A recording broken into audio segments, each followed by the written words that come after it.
3 in the morning, and I'm lying under our kitchen sink with a wrench in my hand, listening to my wife's phone buzz like an angry wasp on the counter above me. The pipe joint's been dripping for weeks, and Vanessa keeps reminding me about it with that special tone she reserves for my inadequacies. Jake, the drip is getting worse. Jake, we need to call a plumber. Jake, can't you fix anything? Well, here I am, fixing it. The phone buzzes again, then again. Vanessa, I call out, my voice echoing in the cabinet. Your phone. Before we dive deeper into this story, I have one small request. Please subscribe, drop a like, comment, and hit that hype button to boost this channel so more people can discover these incredible Reddit stories. Nothing. She's asleep upstairs, probably dreaming about her next promotion at TechFlow Solutions, where she's the HR director and apparently the queen of the universe. The buzzing continues, insistent, urgent. I slide out from under the sink, wiping my hands on an old towel. The phone screen lights up with each notification, and I can see the message preview without even trying. The sender's name makes my stomach drop. David L. David Lang. Her boss. The VP who drives the silver Porsche and wears suits that cost more than my monthly salary. I shouldn't look. I know I shouldn't look. But the messages keep coming, and the previews are right there on the lock screen. Can't wait to taste you again. Tomorrow night, my place. Wear the red thing. Tell your husband you're working late. My hands start shaking. Not from anger yet. That comes later. Right now, it's just shock, like touching a live wire. I've been married to Vanessa for 8 years. We met in college, got married right after graduation. She was ambitious then, driven, and I admired that. I still do, I guess. But somewhere along the way, ambition became ruthlessness, and drive became contempt for anyone who wasn't climbing the same ladder she was, including me. I pick up her phone. The lock screen shows her wallpaper, a photo of us from our honeymoon in Maine. We look happy, young, stupid. I know her passcode. It's our anniversary. How's that for irony?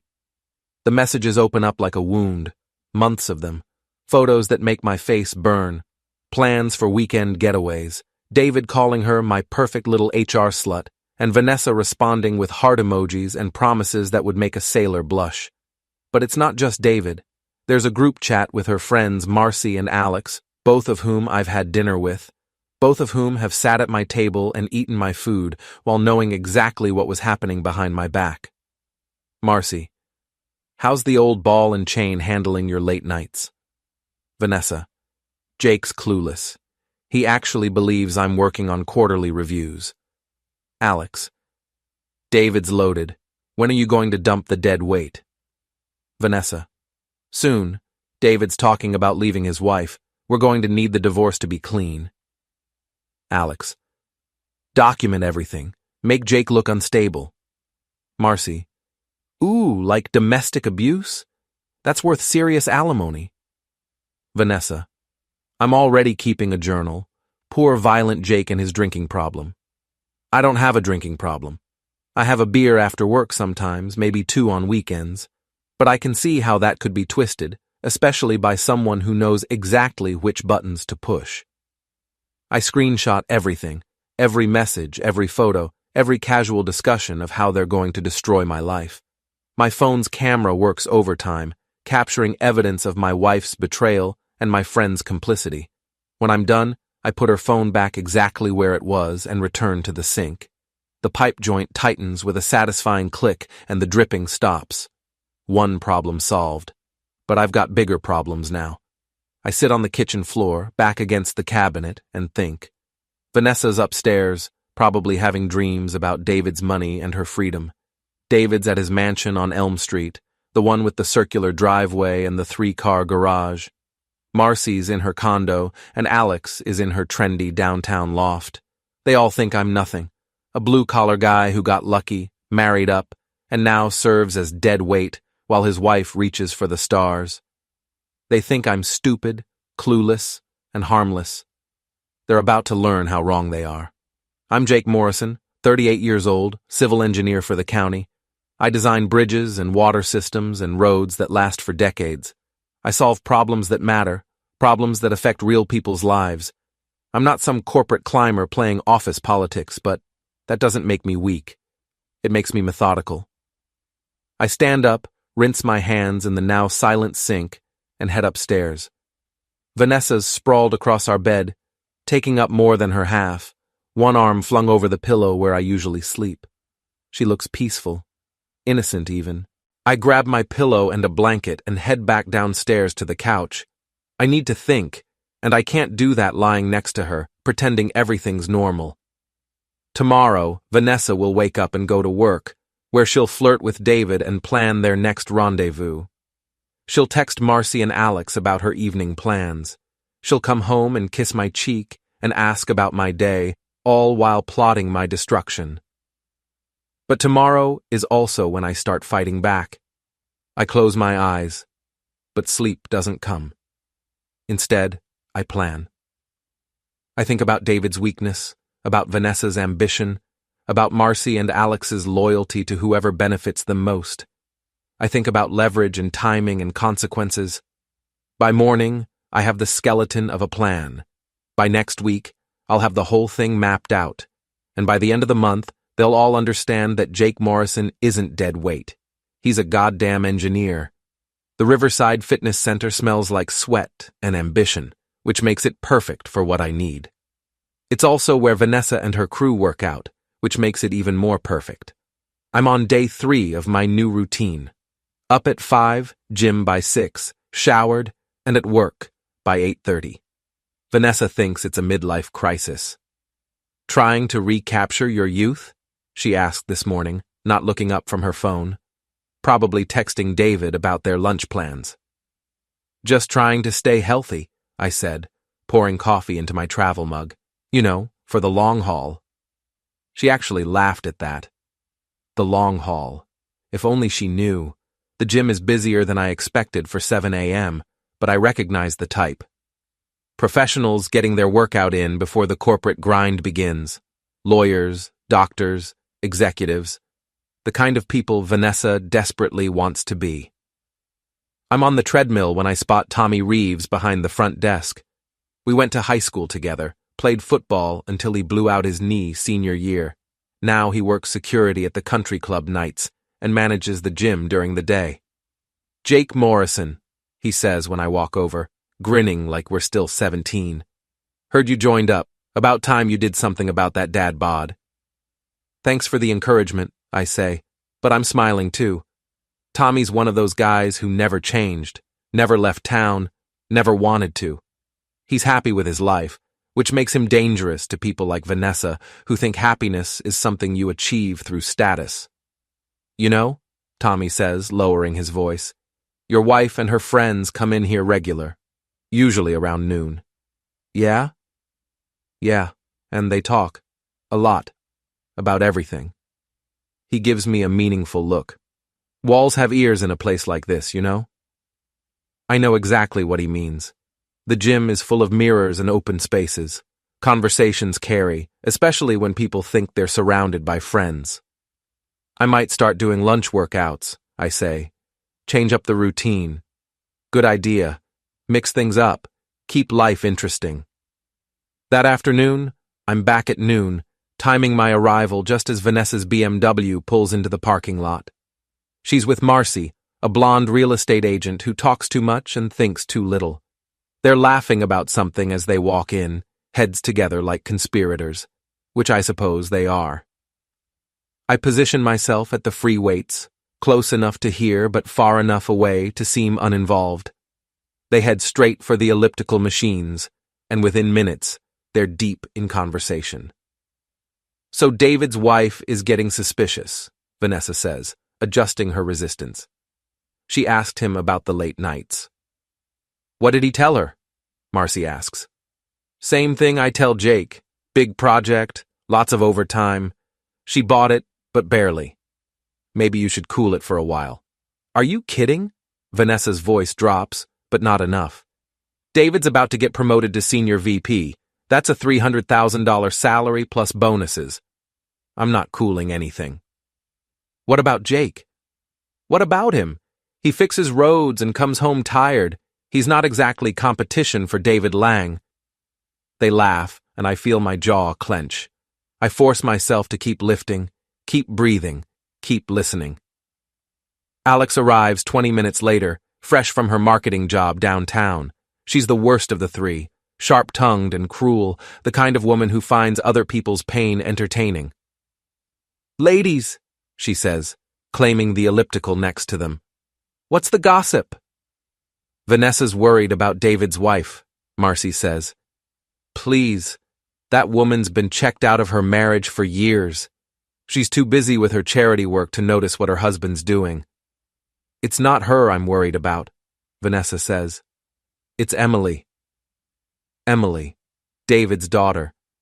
I've seen her around town, 22, just graduated from college, smart and pretty in a way that doesn't need makeup or designer clothes. The kind of girl who sees through bullshit. "What about her?" Alex asks. She's been asking questions about why her dad's working so much, why he's always stressed. She's not stupid. So what? She's a kid. She's a kid who could blow up everything if she gets curious enough. I finish my set and move to the next station, staying within earshot. This is better than I hoped. Not only are they giving me their entire playbook, they're identifying their vulnerabilities. "You know what you need?" Alex says. "A distraction. Something to keep Jake busy while you and David figure out your exit strategy." "Like what?" "I don't know. Get him involved in some hobby. Or better yet, set him up with someone. Then you can claim he's the cheater." "Alex, you're brilliant," Marcy says. "Jake has an affair, Vanessa gets everything in the divorce, and she's free to marry David." "Except Jake's not the type," Vanessa says, and I can hear the frustration in her voice. "He's annoyingly loyal. Probably hasn't even looked at another woman since we got married." "Every man has a price," Alex says. "Find his weakness." I rack the weights and head for the locker room, having heard enough for one day. But as I'm leaving, I catch one more exchange. "You know what the problem is?" Vanessa says. "Jake's too comfortable. He thinks our marriage is solid, thinks I'm happy. He has no idea what's coming." "Ignorance is bliss," Marcy says. "Not for long," Vanessa replies. In the parking lot, I sit in my truck for 10 minutes, processing what I've learned. They're not just planning to divorce me. They're planning to destroy me, frame me for cheating, paint me as unstable, take everything I've worked for. The old Jake might have confronted Vanessa directly, might have demanded explanations and apologies, might have tried to save a marriage that was already dead. But the old Jake didn't know he was married to a sociopath. I pull out my phone and call Sandra, my sister. She's a paralegal in Boston, sharp as a razor and twice as cutting when she needs to be. "Jake, what's wrong? You never call during the day." "I need a lawyer," I say. "A good one, divorce and family law." There's a pause. "Oh, honey, I'm sorry. What happened?" "I'll explain later. Right now, I just need names." "Are you sure? I mean, maybe you and Vanessa can work things out." "Sandra, I need a lawyer. Today." She hears something in my voice that stops the questions. "Okay, I'll send you 3 names. The best in your area. But Jake?" "Yeah? Be careful. Divorce brings out the worst in people." If only she knew. That evening, Vanessa comes home late, claiming she had dinner with clients. She's showered recently. I can smell the hotel soap she doesn't realize I recognize. Her hair's different too, styled in a way that suggests hands have been running through it. "How was your day?" she asks, kissing my cheek like a dutiful wife. "Good," I say. "Productive. I'm learning a lot." "That's nice, honey." She has no idea how much I'm learning, or how much it's going to cost her. The law office of Patricia Chen is nothing like the sterile corporate environments I'm used to. Books line every wall, papers cover every surface, and the woman behind the desk looks like she could argue with God and win. "Mr. Morrison," she says, gesturing to a chair across from her desk. Sandra Morrison spoke very highly of you. She also said this was urgent. It is. I hand her a folder containing printouts of every message, every photo, every piece of evidence I've gathered. My wife is having an affair with her boss. They're planning to frame me for domestic abuse and infidelity to maximize her divorce settlement. Patricia opens the folder and starts reading. Her expression doesn't change, but I see her eyebrows raise slightly at some of the more explicit messages. This is quite comprehensive, she says after several minutes. How long have you been collecting this? 2 weeks. And your wife has no idea? None. Patricia leans back in her chair, studying me. What do you want, Mr. Morrison? A quick divorce? Revenge? Justice? I want to protect myself, and I want them to face consequences for what they've done. Them? My wife, her boss, and the friends who've been helping plan my destruction. Patricia nods slowly. I can help with the divorce. The evidence you have is solid. Adultery, conspiracy to commit fraud, potential criminal conspiracy. But revenge? That's not something I can officially advise. Unofficially? She smiles, and it's not a pleasant expression. Unofficially, your wife and her conspirators have made several tactical errors. They've documented their plans extensively. They've involved third parties who could be compelled to testify, and they've underestimated their target. Meaning?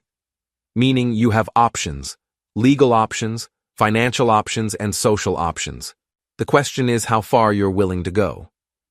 As far as necessary. Good. Then let's talk strategy. We spend the next hour mapping out my legal protection. Patricia will file preliminary paperwork, documenting the evidence and establishing a timeline. She'll also have a private investigator follow David and Vanessa, building an even stronger case. What about the criminal conspiracy? I ask. Planning to file false domestic abuse charges is a felony. If we can prove intent, which these messages certainly suggest, we can have them arrested. How long? Give me 2 weeks to build the case properly. We want this airtight. I leave Patricia's office feeling better than I have in weeks. For the first time since this started, I'm not just reacting, I'm planning. But legal protection is only part of what I need. The other part requires a more personal touch. That evening, I'm in my basement workshop when Vanessa calls down the stairs. Jake, can you come up here? We need to talk. I find her in the living room, sitting on the edge of the couch with her hands folded. She looks nervous, which is unusual for Vanessa. She's normally unshakable. What's up? I ask, settling into my recliner. I've been thinking about us, about our marriage. Here it comes. The setup Alex suggested. Get Jake thinking about problems in the marriage, plant seeds of doubt, make him vulnerable to outside influence. What about it? We've been distant lately, like we're roommates instead of husband and wife. I hadn't noticed. That's part of the problem, Jake. You don't notice things anymore. When's the last time we went out together? Just the two of us? I don't know. A few weeks ago? Try 3 months. And when's the last time we really talked? About our dreams, our future?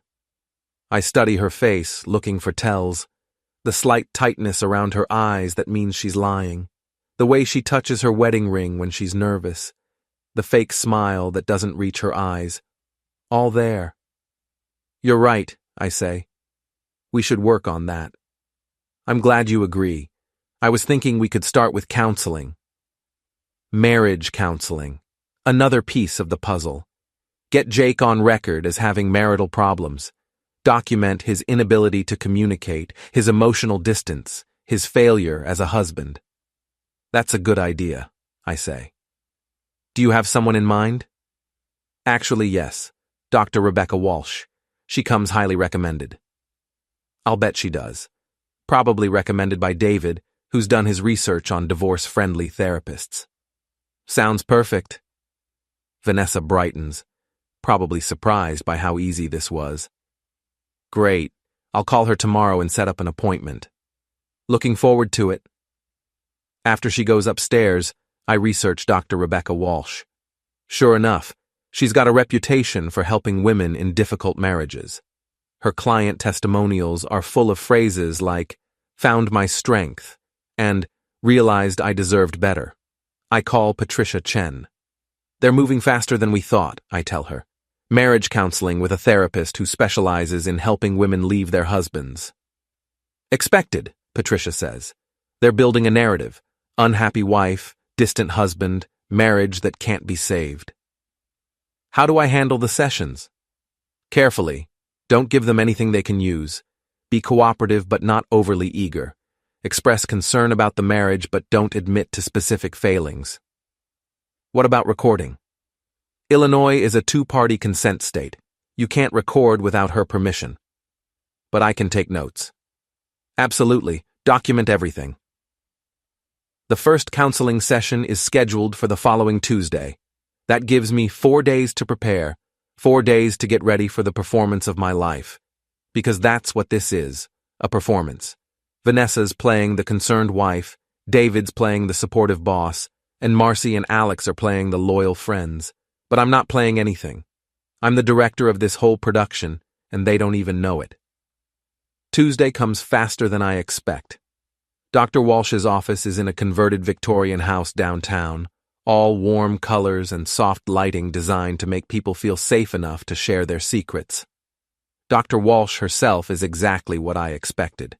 Mid-50s, kind eyes, the sort of person who makes a living listening to other people's problems. She's probably helped a lot of people over the years. She's not going to help Vanessa. "Why don't we start by having each of you share what brought you here today?" Dr. Walsh says, settling into her chair with a notepad. Vanessa goes first, of course.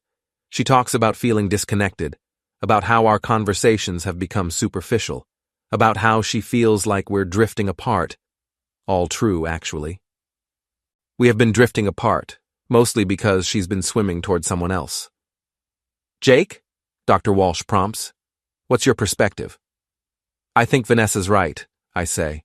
"We used to talk more, do more things together. Somewhere along the way, we got caught up in work and responsibilities and forgot to prioritize our relationship." "When did you first notice this distance?" I pretend to think. "Maybe 6 months ago?" Vanessa started working later, taking on more responsibility at her job. I was proud of her, but I missed spending time together. Vanessa shifts uncomfortably. 6 months ago is when her affair with David started. "Vanessa, how do you feel about Jake's observation?" I think he's right about the timeline. My job has become more demanding, but I feel like Jake could have made more effort too. He could have planned dates, suggested activities, shown more interest in my work. Jake? She's absolutely right. I should have been more proactive. I guess I assumed she'd tell me if she needed more attention. "And did you, Vanessa? Did you tell Jake what you needed?" I tried, but he seemed so focused on his own work, his own routine. I felt like I was competing with his job for his attention. This is rich, coming from someone who's been screwing her boss for half a year. The session continues like this for 45 minutes. Vanessa paints herself as the neglected wife. I play the oblivious husband, and Dr. Walsh takes notes that will probably be subpoenaed during divorce proceedings. But I'm taking notes too, mental ones. Every lie Vanessa tells, every manipulation she attempts, every piece of the narrative she's building. "I'd like to give you both some homework," Dr. Walsh says as we wrap up. "I want you to schedule 1 hour each week for uninterrupted conversation. No phones, no TV, just talking. Can you commit to that?" "Absolutely," Vanessa says. "Of course," I agree. In the parking lot, Vanessa seems pleased with how things went. "I think she's good," she says. I felt heard. "Me too. This was a good idea. Maybe we can grab dinner, continue the conversation?" "I'd like that, but I promised Tommy I'd help him move some equipment at the gym tonight." It's not true, but I need space to process what just happened. Also, I want Vanessa to think I'm developing outside friendships, becoming less dependent on her. Rain check then? Definitely. That night, I call Patricia Chen again. How did it go? Exactly as expected. She's building a case for emotional neglect and abandonment. Good thing we're building a case for adultery and fraud. How's the investigation going? Very well. David Lang is not as careful as he thinks. We have photos of him entering your wife's hotel room, receipts for romantic dinners, credit card records for jewelry that didn't come home to you. What's the timeline? 1 more week. Then we move. 1 more week of pretending. 1 more week of marriage counseling and fake conversations and watching my wife plan my destruction. But after that, Vanessa and David and their whole crew are going to learn what happens when you underestimate a civil engineer. We build things to last, including revenge. The Riverside Country Club sits on 50 acres of manicured perfection, the kind of place where membership costs more than most people make in a year. I've never been inside, never wanted to be inside, but tonight I'm walking through the front doors like I belong here, because tonight I'm Tommy's guest. You sure about this? Tommy asks as we approach the reception desk. He's wearing his security uniform, looking uncomfortable about bringing me into his workplace after hours. I'm sure. I just need to see the layout, understand how things work. Jake, whatever you're planning. I'm not planning anything illegal, Tommy, I promise. He studies my face, then nods. Okay, but we keep this quiet. The club is everything I expected. Marble floors, crystal chandeliers, oil paintings of dead rich people. It smells like money and privilege, and the kind of entitlement that lets people like David Lang think they can take whatever they want. Member events are usually in the main ballroom, Tommy explains, leading me through the corridors. Private dining rooms are upstairs. The bar stays open until midnight most nights. What about security cameras? Everywhere, but they're mostly focused on entrances and exits, not the interior spaces. And you have access to everything? Pretty much. Part of the job. We walk through the bar area, and I can picture it filled with Vanessa's crowd. David holding court with his expensive scotch, Vanessa laughing at his jokes, Marcy and Alex orbiting around them like satellites. There's a charity auction next Friday, Tommy says. Big event. All the local VIPs will be there. Including David Lang? Oh yeah, he's on the board. Always makes a big show of his donations. Perfect. Think you could get me invited? Tommy stops walking. Jake, what are you really doing here? I look at my oldest friend, this guy who's never hurt anyone, who works 2 jobs to make ends meet, who still lives in the same neighborhood where we grew up. He deserves the truth. Vanessa's having an affair with David Lang. They're planning to frame me for domestic abuse and take everything I have in the divorce. Tommy's face goes through several expressions before settling on anger. That witch. Yeah. And you want to confront them at the auction? Something like that. Tommy thinks for a moment, then grins. I can get you a ticket. But Jake? Yeah? Make it count. The next morning, I'm back in Dr. Walsh's office for our second counseling session. Vanessa's already there, looking perfectly put together in a way that probably took an hour to achieve. How did your homework go? Dr. Walsh asks. Were you able to have your weekly conversation? We tried, Vanessa says, but Jake had to help a friend, so we didn't get the full hour. I see. Jake, how do you prioritize your time between your marriage and other commitments? Here we go. The setup question designed to make me look selfish and inconsiderate. I try to balance everything, I say. But you're right. I should have prioritized our conversation over helping Tommy. Tommy? A friend from high school. He needed help moving some equipment. And this couldn't wait? Probably not. But in hindsight, yes, it could have waited. Dr. Walsh makes a note. Probably something about Jake's inability to prioritize his marriage. Vanessa, how did you feel when Jake chose to help his friend instead of talking with you? Disappointed, but not surprised. It's a pattern with Jake. Other people's needs always seem more urgent than mine. I want to laugh. Other people's needs? Like David Lang's need to screw my wife? Can you give me another example of this pattern? Last month, Jake spent 3 weekends working on his neighbor's deck instead of finishing projects around our own house. Jake? Mrs. Hendricks is 80 years old and lives alone.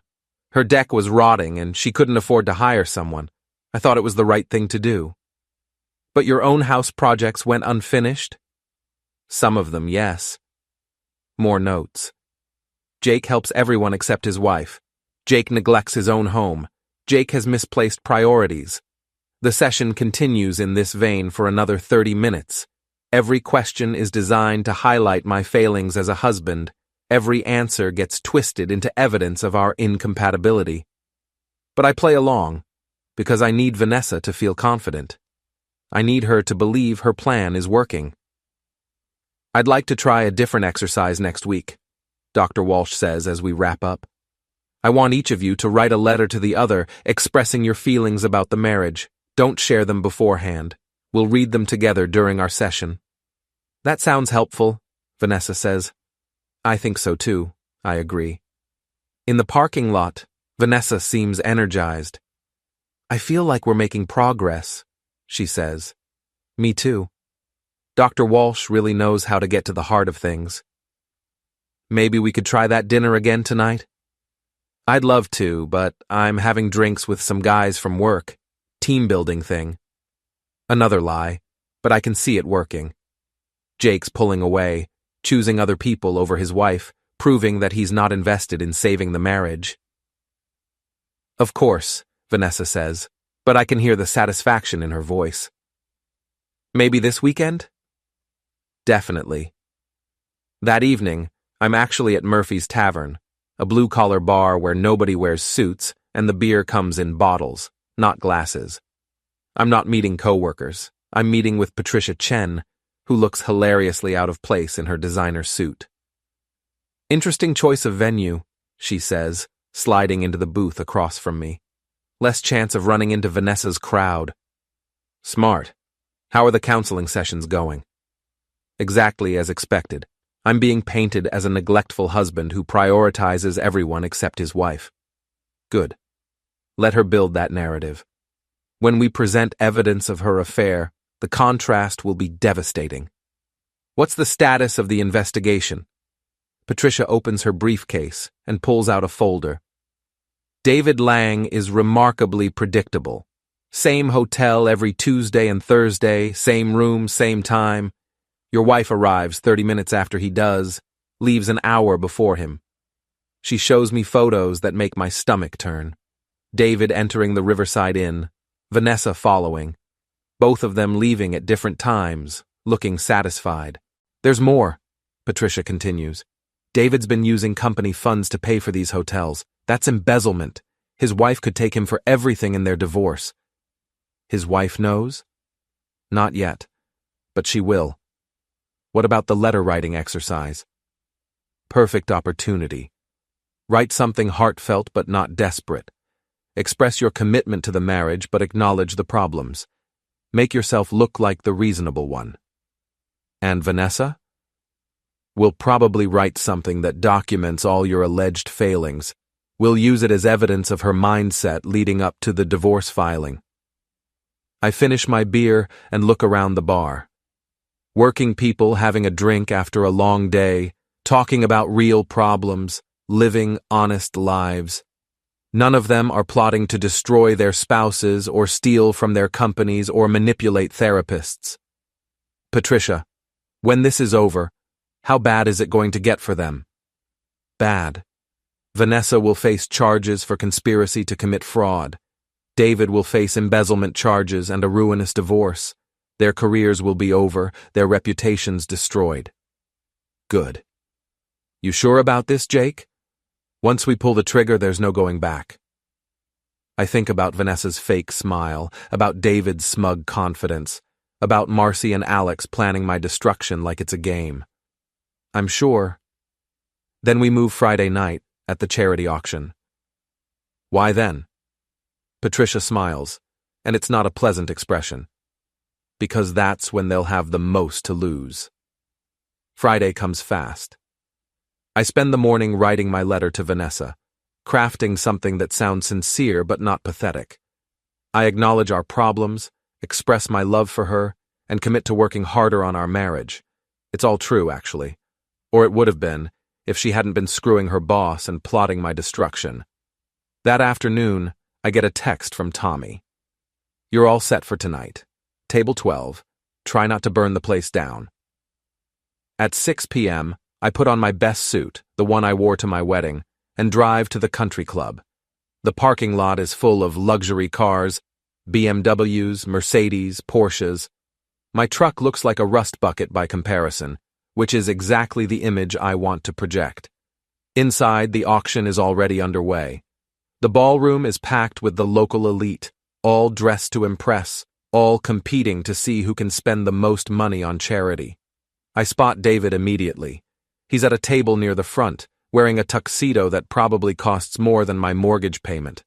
Vanessa's beside him, stunning in a red dress that I've never seen before. Marcy and Alex are there too, along with several other couples I don't recognize. They look happy, confident, untouchable. That's about to change. I find table 12 in the back, where Tommy's saved me a seat. He's off duty tonight, wearing a suit that's seen better days, but still makes him look respectable. "You ready for this?" he asks. "More than ready."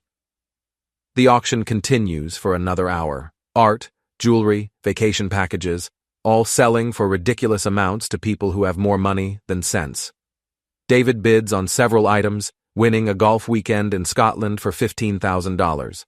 Vanessa applauds each of his victories, playing the role of supportive colleague perfectly. But I'm not watching the auction anymore. I'm watching the entrances, waiting for the final pieces of my plan to fall into place. At 9:30, they arrive. Patricia Chen enters through the main doors, followed by 2 uniformed police officers and a woman I don't recognize but assume is David's wife. The room goes quiet as people notice the police presence. David's face goes pale, and Vanessa's smile falters. Patricia walks directly to David's table, her heels clicking on the marble floor like a countdown timer.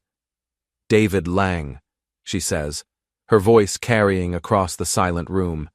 "You're under arrest for embezzlement of corporate funds." The police officers move forward, and David stands on shaky legs. "There must be some mistake." "No mistake. We have documentation of company funds used for personal expenses, including hotel rooms for extramarital affairs." Every head in the room turns to look at Vanessa, who's gone white as her dress is red.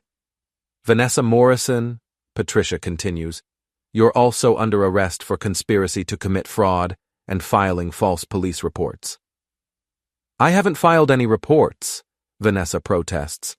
"Not yet, but we have documented evidence of your plans to do so." The police officers begin reading rights as the country club elite watches in fascination.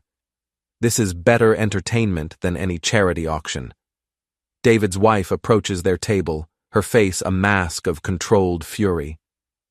23 years, she says to David as the handcuffs click into place. 23 years of marriage, and this is how you repay me? She turns to Vanessa. "And you? I welcomed you into my home. My daughter thinks you're wonderful. Mrs. Lang, I can explain. Don't. Just don't." As David and Vanessa are led away, Marcy and Alex sit frozen at their table, suddenly understanding that their friends' problems have become their problems. Patricia approaches table 12 looking satisfied. "How do you feel?" she asks. I watch Vanessa disappear through the ballroom doors, her perfect evening destroyed, her perfect plan in ruins. "Like justice," I say. "But this isn't the end. This is just the beginning." The story hits the local news the next morning. Local executives arrested in fraud scheme runs above photos of David and Vanessa being led away in handcuffs. The article mentions the charity auction, the embezzlement charges, and the conspiracy to commit fraud. It doesn't mention me by name, which is exactly what Patricia and I planned. I'm having coffee in my kitchen, reading the article for the third time, when my phone starts ringing. The first call is from Vanessa's mother, demanding to know what's happening. The second is from my boss, asking if I need time off. The third is from Sandra, my sister, who sounds equal parts shocked and proud. Jake, what the hell did you do? I protected myself. The news says Vanessa was planning to frame you for domestic abuse. Among other things. Jesus Christ, I knew she was ambitious, but this... Yeah. Are you okay? I look around my kitchen, my house, my life that's suddenly free of lies and manipulation and betrayal. I'm better than okay. The fourth call is from Dr. Walsh's office canceling our appointment. Apparently, she doesn't think marriage counseling is appropriate when one spouse is in jail. The fifth call is from Tommy. Dude, you're famous. Everyone at the club is talking about last night. Good famous or bad famous? Are you kidding? You're a legend. Half these people have been waiting for someone to take David Lang down a peg. The other half are just impressed by the balls it took. What about Vanessa? What about her? She made her choice. By noon, the story has spread through social media. Marcy and Alex have both deactivated their Facebook accounts, but not before screenshots of their posts supporting Vanessa were shared widely. The comments are brutal. Guess they backed the wrong horse. Birds of a feather. Hope it was worth it. I'm not on social media much, but I check Vanessa's Instagram one last time. Her last post is from 3 days ago, a photo of her and David at some corporate event, both smiling like they owned the world. The comments on that post have turned vicious. At 2 p.m., Patricia calls with an update. Vanessa made bail this morning. David's still in custody. His wife froze their joint accounts so he can't post bond. What happens now? Vanessa will probably try to contact you. Don't talk to her without me present. Anything she says could be used against her in court. What about the divorce? We'll file Monday morning. With the criminal charges pending, it should be straightforward. You'll keep the house, the truck, your retirement accounts. She'll get whatever's left after legal fees. Which won't be much. Probably not. That evening, I'm grilling a steak on my back patio when I see Vanessa's BMW pull into the driveway. She sits in the car for several minutes before getting out, and when she finally approaches the back gate, she looks like she's aged 10 years in 2 days. Jake, she says, her voice hoarse, we need to talk. Patricia Chen told me not to talk to you without her present. Patricia Chen? You hired Patricia Chen? Best divorce lawyer in the state, according to my sister. Vanessa's face crumples. Jake, please. This is all a misunderstanding. The charges are bogus. David and I never... Vanessa, I have photos. I have text messages. I have recordings of you and your friends planning to frame me for domestic abuse. You were recording us? I was protecting myself. She starts crying, big dramatic sobs that might have worked on me 6 months ago. Now they just seem calculated. I made a mistake, she says. A terrible mistake. But we can fix this. We can go to counseling, work things out. We did go to counseling. You used it to build a case against me. That's not true. Vanessa, I know everything. The affair, the embezzlement, the plan to destroy me, all of it. She stops crying, and for a moment I see the real Vanessa. Not the grieving wife or the remorseful cheater, but the cold, calculating woman who thought she could ruin my life for her own benefit. You bastard, she says. You set us up. I protected myself from people who wanted to hurt me. David's career is over. His wife left him. His daughter won't speak to him. You destroyed an entire family. David destroyed his own family when he decided to screw my wife. And what about me? What about my career? What about it? TechFlow fired me this morning. I'll never work in HR again. My reputation is ruined. You should have thought about that before you decided to commit fraud. Vanessa stares at me for a long moment, and I can see her calculating, looking for an angle, a way to manipulate the situation to her advantage. The house is half mine, she says finally. Not anymore. Patricia's filing for divorce Monday morning. Adultery and fraud are grounds for forfeiture of marital assets in Illinois. You can't do this. I already did. She turns to leave, then stops. You know what the funny thing is, Jake? I actually did love you once, before you became so boring, so predictable, so satisfied with your little life. And I loved you too, before you became a sociopath. I'm not a sociopath. Vanessa, you planned to frame me for domestic violence. You were going to send me to prison to get a better divorce settlement. What would you call that? She doesn't have an answer for that. I'll fight this, she says. I'll fight the divorce, the charges, all of it. With what money? You're unemployed, facing felony charges, and your reputation is destroyed. What lawyer is going to take your case? I'll find someone. Good luck with that. She walks back to her car, and I watch her drive away. Part of me feels sorry for her, the part that remembers the woman I married, the woman who used to laugh at my jokes and dream about our future together.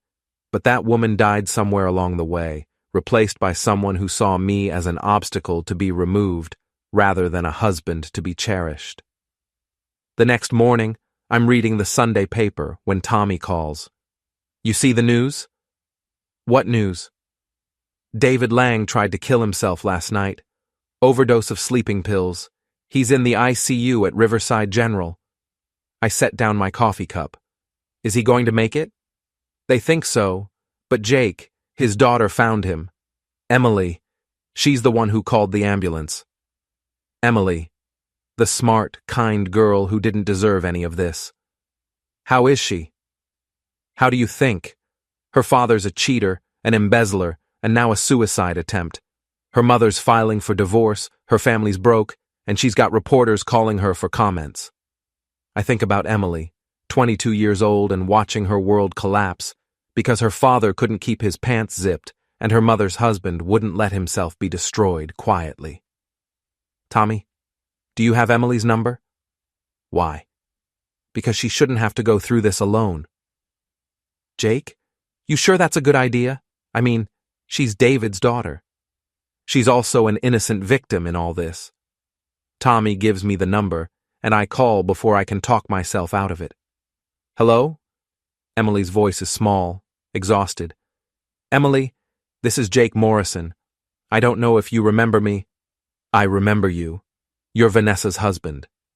Ex-husband, as of tomorrow. Right. Why are you calling?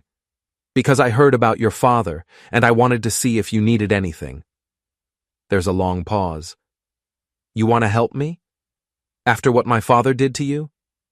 Your father's actions aren't your fault. Aren't they? I mean, I knew something was wrong. He was different, distracted, secretive. I should have said something. Emily, you're not responsible for your father's choices. You're not responsible for any of this. She starts crying, and I can hear years of pain in those tears.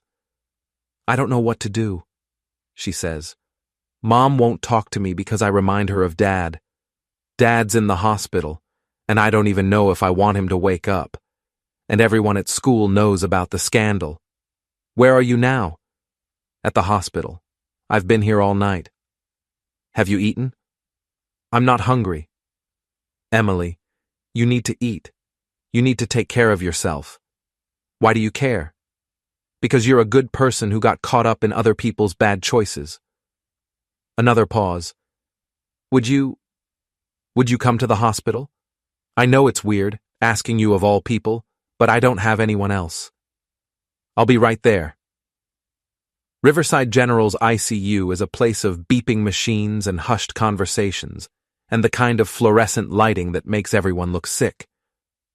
Emily's in the waiting room, curled up in a plastic chair, looking smaller than her 22 years. Thank you for coming, she says when she sees me. How is he? Stable. The doctors say he'll recover, but... She shrugs. I don't know if that's good news or bad news anymore. It's good news. Whatever else your father is, he's still your father. Is it? Because right now I kind of hate him. That's normal. Is it normal to hate your father for cheating on your mother? Yes. Is it normal to hate him for ruining someone else's marriage? Yes. Is it normal to hate him for being so weak that he tried to kill himself instead of facing what he did? I sit down beside her.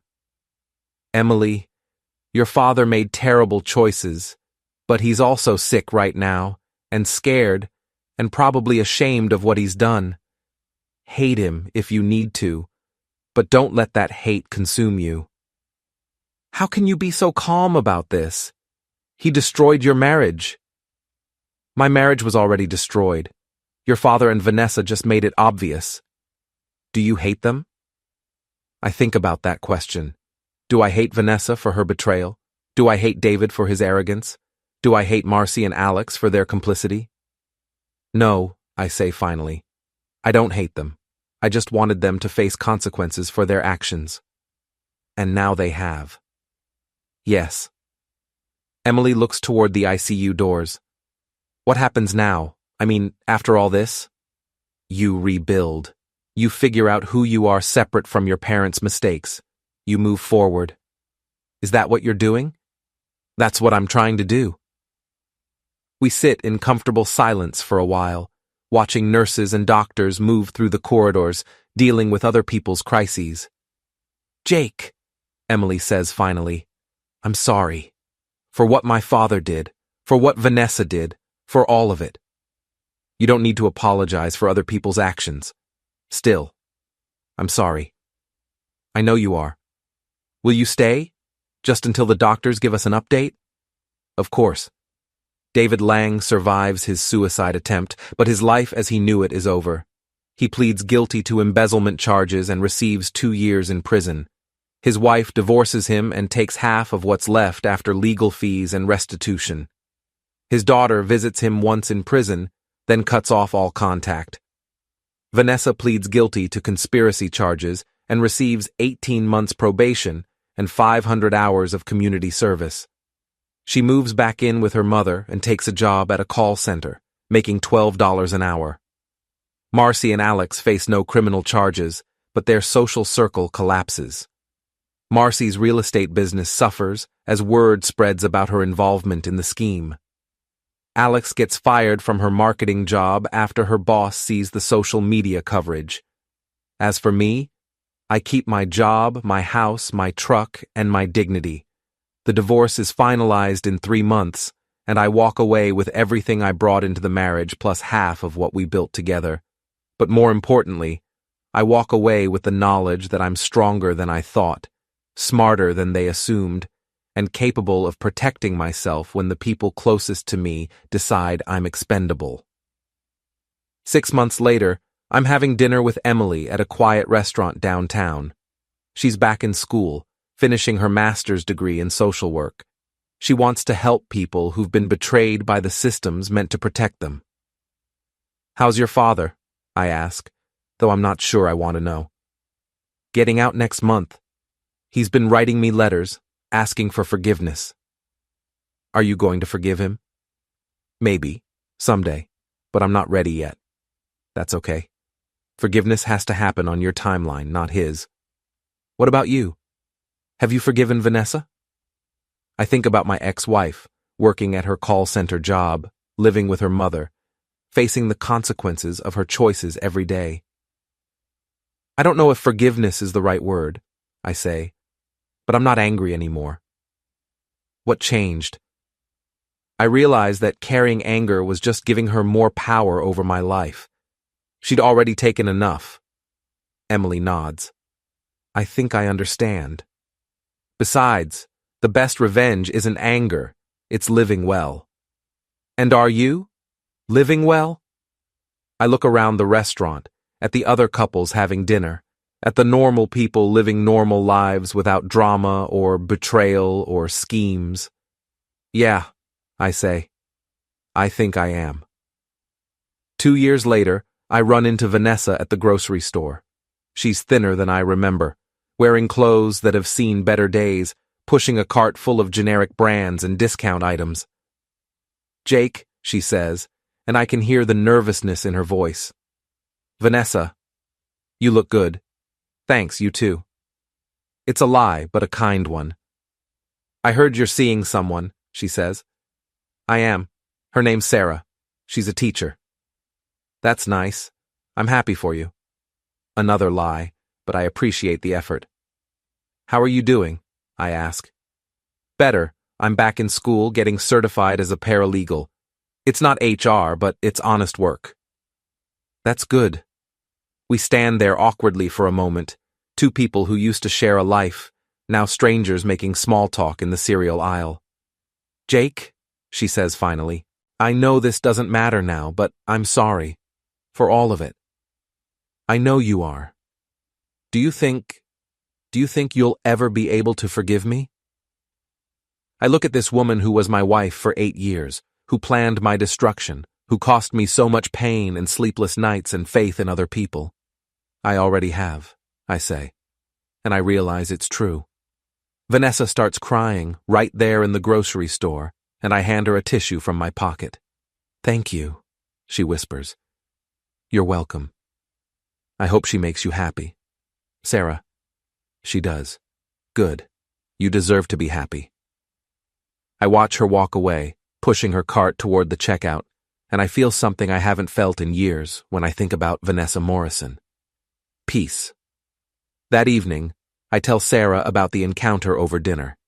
She listens without judgment, the way she always does, and when I'm finished, she reaches across the table and takes my hand. How do you feel? She asks. Grateful, I say. For what?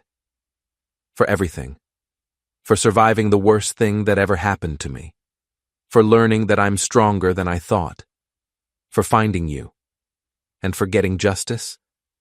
I think about David in prison, about Vanessa's ruined career, about Marcy and Alex's social exile. No, I say, not for justice. Justice was just the beginning. Then what? For learning that the best revenge isn't destroying your enemies. It's building a life so good that what they did to you becomes irrelevant. Sarah smiles. I love you, Jake Morrison. I love you too. And I do. More than I ever loved Vanessa. More than I thought I could love anyone after what happened. Because Sarah knows my whole story. The betrayal, the anger, the revenge, the forgiveness. And she loves me anyway. That night, as Sarah sleeps beside me in the bed I once shared with my ex-wife, I think about the man I was 2 years ago. Naive, trusting, willing to believe the best in people, even when they were showing me their worst. That man is gone, replaced by someone harder but wiser. Someone who understands that trust is earned and that love without respect is just manipulation. I don't miss him, because the man I am now knows how to protect himself, knows how to fight back when cornered, knows how to build something better from the ashes of what was destroyed. The man I am now knows that sometimes the underdog wins, and when he does, he wins everything.